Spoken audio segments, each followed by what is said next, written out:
IBN 7 हौसला है। स्वागत है आप सभी का IBN 7 में। मैं हूं आपके साथ किटी बहल। नमस्कार, आपके साथ मैं हूं तेजस्वी चंडोक नैयर। तो आप देख रहे हैं हमारा एक खास बुलेटिन, एक ऐसा शो जिसमें होंगी देश भर की 100 बड़ी खबरें। काम पर निकलने से पहले जान लीजिए देश दुनिया का हाल। आज किस करवट बैठेगी राजनीति, आज क्या क्या करेंगे पीएम मोदी, क्या धोनी खेलेंगे सिडनी टेस्ट में, कैसी होगी माघ मेले की रौनक, ये तमाम खबरें हम आपको दिखाएंगे। आप बने रहिए हमारे साथ। तो करते हैं शुरुआत राजनीति की खबरों से। अमेरिका की ओर से पाकिस्तान को तगड़ा झटका लगा है। भारत के जबरदस्त विरोध के चलते अमेरिका ने साफ किया कि वो फिलहाल पाकिस्तान को $532 मिलियन की कोई मदद नहीं दे रहा है।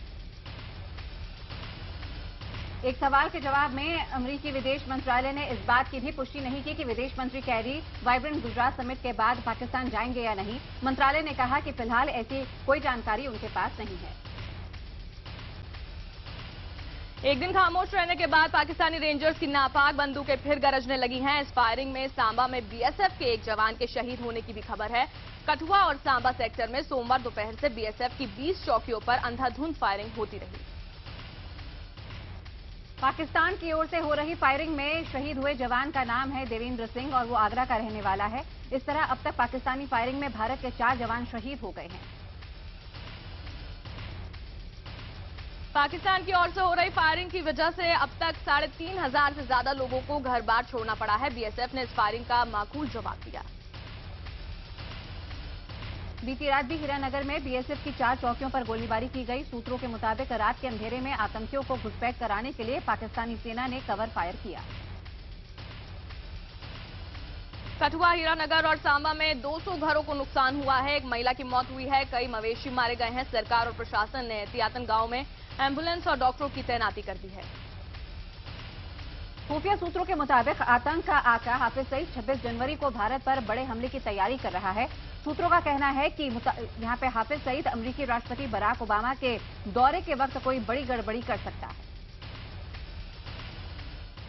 खुफिया सूत्रों ने आगाह किया है कि हाफिज हिमाचल प्रदेश के किसी बड़े होटल को भी निशाना बनाने की साजिश कर सकता है। होटल में रहने वाले विदेशी सैलानियों को बंधक बनाने की तैयारी की जा रही है। IBN 7 को सूत्रों से मिली जानकारी के मुताबिक हाफिज सईद ने ISI के अफसरों से 6 बार मुलाकात की है। आतंकियों की घुसपैठ के लिए नियंत्रण रेखा पर पाकिस्तान की तरफ से 75 लॉन्च पैड तैयार है। मुंबई में 26/11 को हुए आतंकी हमले के मास्टरमाइंड जकीरुर रहमान लखवी की जमानत के खिलाफ पाकिस्तान सरकार की अपील पर इस्लामाबाद हाईकोर्ट आज सुनवाई करेगी। गुजरात में प्रवासी भारतीय दिवस की तैयारियां अंतिम चरण में हैं। 7 तारीख को प्रवासी भारतीय दिवस शुरू होगा, जिसमें विदेश मंत्री सुषमा स्वराज और गुजरात की मुख्यमंत्री आनंदीबेन पटेल हिस्सा लेंगी। गांधीनगर के महात्मा गांधी मंदिर को सजाने संवारने का काम पूरा हो चला है। यहीं के सभागार में 3 दिन तक देश विदेश से आए मेहमानों से भारत में पूंजी निवेश की अपील दोहराई जाएगी। वहीं प्रवासी भारतीय दिवस और वाइब्रेंट गुजरात समिट की सुरक्षा को लेकर राज्य सरकार काफी सतर्क है। सुरक्षा व्यवस्था में कोई चूक ना हो, इसके लिए गांधीनगर में Gujarat police, coast guard, navy, BSF, air force और गुजरात की मरीन पुलिस का ज्वाइंट कंट्रोल रूम शुरू करने का फैसला किया गया है। गांधीनगर ही नहीं बल्कि राज्य के सभी प्रमुख स्थलों पर सुरक्षा व्यवस्था चुस्त करने के साथ हाई अलर्ट पर रहने के निर्देश भी जारी किए गए हैं।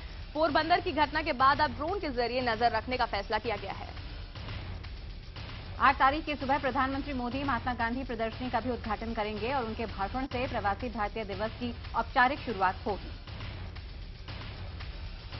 पूरे आयोजन को गांधी से जोड़कर प्रवासी भारतीय को यह संदेश देने की कोशिश है कि भारत गांधी को नहीं भूला है।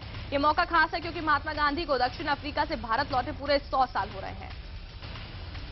प्रवासी भारतीय दिवस में प्रधानमंत्री नरेंद्र मोदी उद्योगपतियों से एक-एक कर मुलाकात करेंगे और सबकी राय जानेंगे। इसके अलावा विदेशी मेहमानों को लुभाने के लिए रंगारंग कार्यक्रम और लजीज भोजन की भी व्यवस्था है।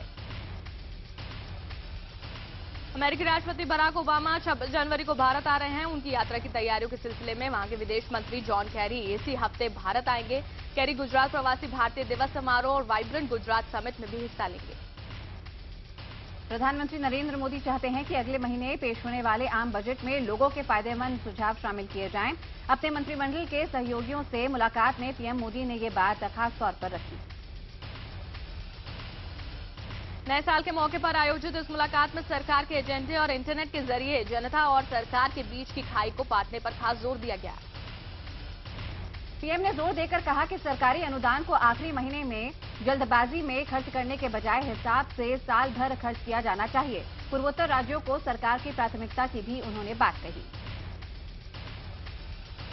मोदी सरकार ने अब तक की सबसे बड़ी दूरसंचार स्पेक्ट्रम नीलामी को कल मंजूरी दे दी। ये नीलामी अगले महीने शुरू होगी और इससे सरकार को 64,840 करोड़ रुपए मिलने की उम्मीद है।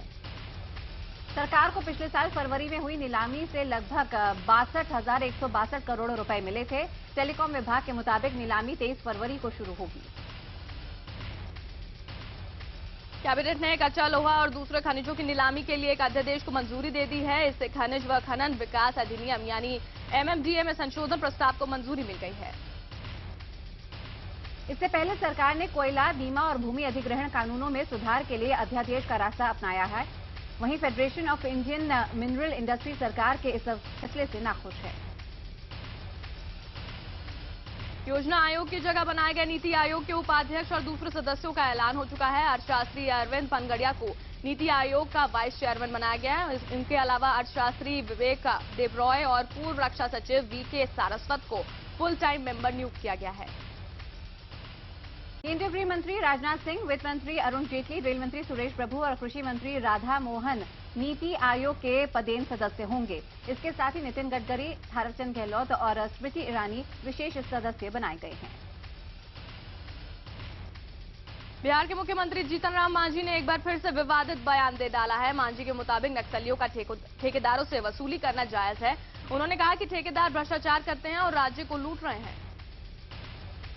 पटना में जीतन राम मांझी के जनता दरबार में एक शख्स ने जूता उछाल दिया। मांझी की किस्मत अच्छी रही कि उन तक जूता नहीं पहुंचा। मांझी ने क्रिकेट की भाषा में अपनी पार्टी के नेताओं को जवाब दिया। सीएम ने कहा कि नीतीश भले ही टीम के कप्तान हो, लेकिन बैटिंग तो मांझी कर रहे हैं और वो जल्द ही आउट होने वाले नहीं हैं।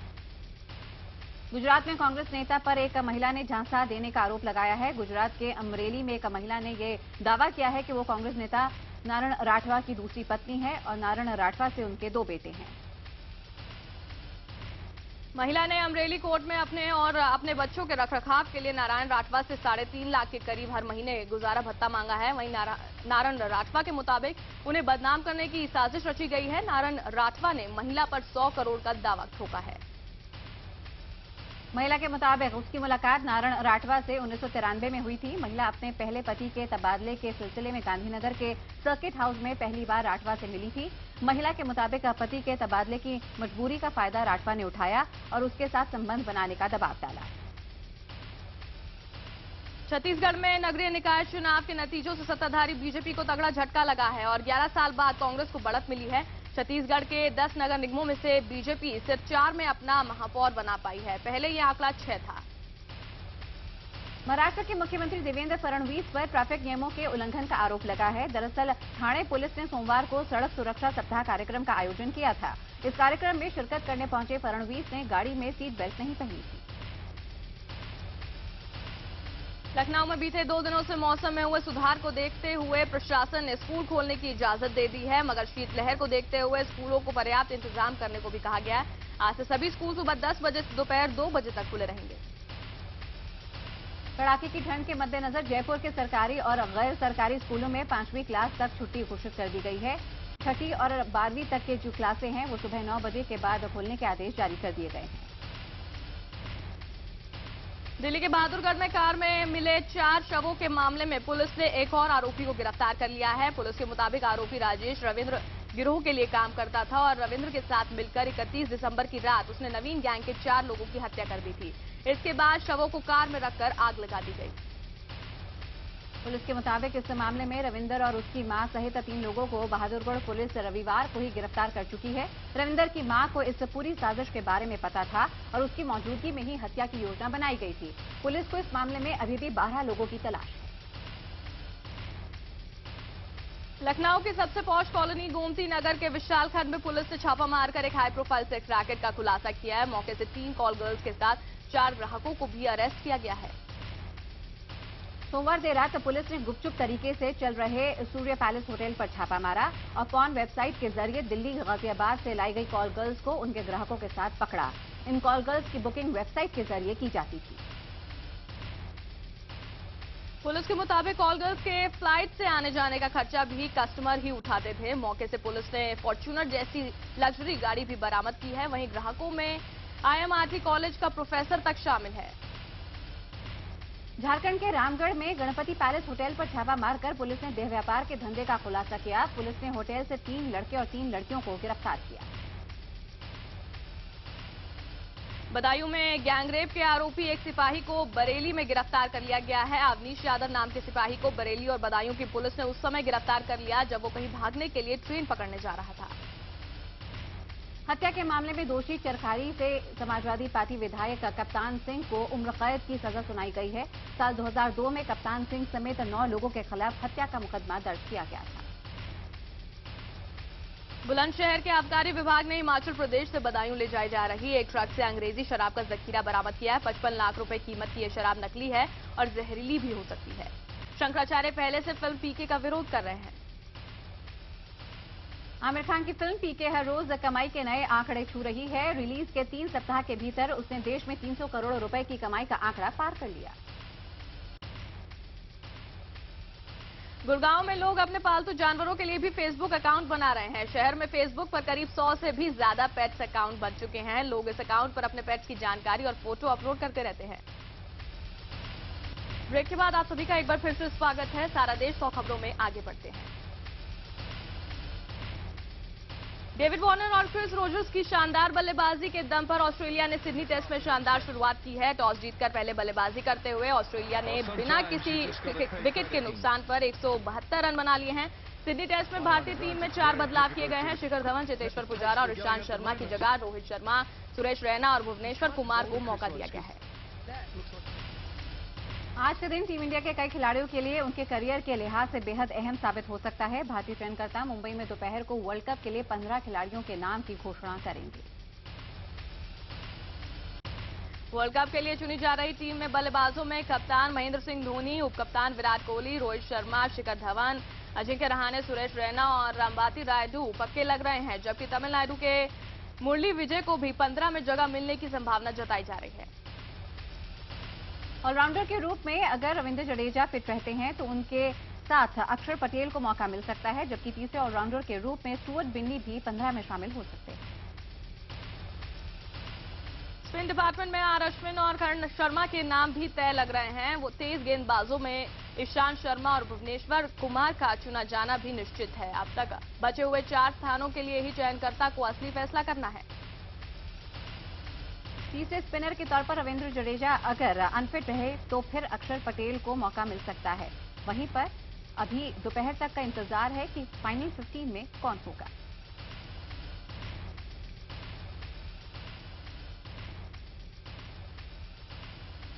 रणजी के सीजन में 3 शतक लगाने के बाद 2011 वर्ल्ड कप के हीरो युवराज सिंह की भी आखिरी 15 में चुने जाने की संभावनाएं बढ़ गई हैं। युवराज 30 संभावितों में भी शामिल नहीं है। युवी को तभी मौका मिल सकता है अगर रविंद्र जडेजा फिट नहीं होते।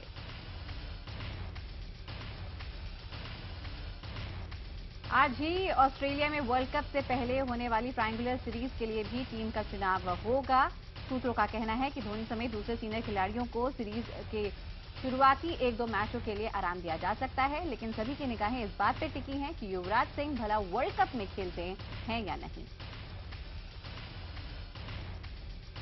सूत्रों के हवाले से खबर है कि सीनियर खिलाड़ियों के स्थान पर इस टीम में कुछ अन्य खिलाड़ियों को भी मौका मिल सकता है। आपको बता दें, ट्रायंगुलर सीरीज में भारत और ऑस्ट्रेलिया के अलावा तीसरी टीम इंग्लैंड होगी। वर्ल्ड कप के लिए टीम का चयन न होने से महज एक दिन पहले टीम इंडिया से बाहर चल रहे विस्फोटक बल्लेबाज वीरेंद्र सहवाग ने रणजी मैच में लगातार दूसरा शतक जड़ दिया। खेल मंत्रालय ने पद्म पुरस्कार के लिए साइना नेहवाल के नाम की सिफारिश करने का फैसला किया है। इससे पहले पद्म पुरस्कार के लिए साइना के आवेदन को अस्वीकार किया गया था, जिस पर नाराजगी जताते हुए भारत की नंबर 1 बैडमिंटन खिलाड़ी ने पुरस्कार के मानदंडों पर सवाल उठाए थे।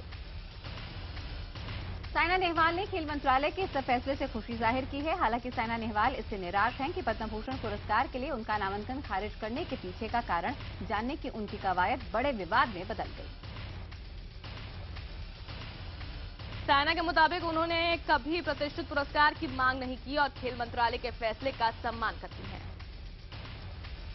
बॉक्सिंग इंडिया ने सरिता देवी पर लगे 1 साल के प्रतिबंध के खिलाफ कोई अपील नहीं करने का फैसला किया है। सलमान खान जल्द ही करीना कपूर के साथ कश्मीर रवाना होने वाले हैं। सलमान की फिल्म बजरंगी भाईजान की शूटिंग का अगला शेड्यूल कश्मीर में है। यही वजह है कि सलमान खान को बिग बॉस बीच में ही छोड़ना पड़ा।